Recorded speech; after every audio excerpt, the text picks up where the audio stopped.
One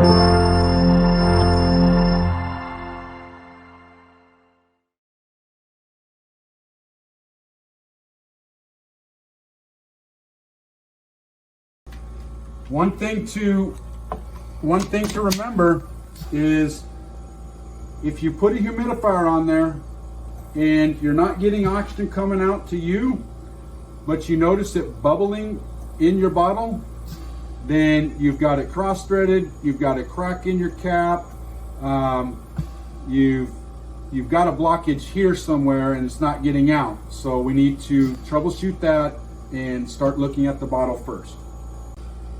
And that problem can be caused by not using distilled water as recommended.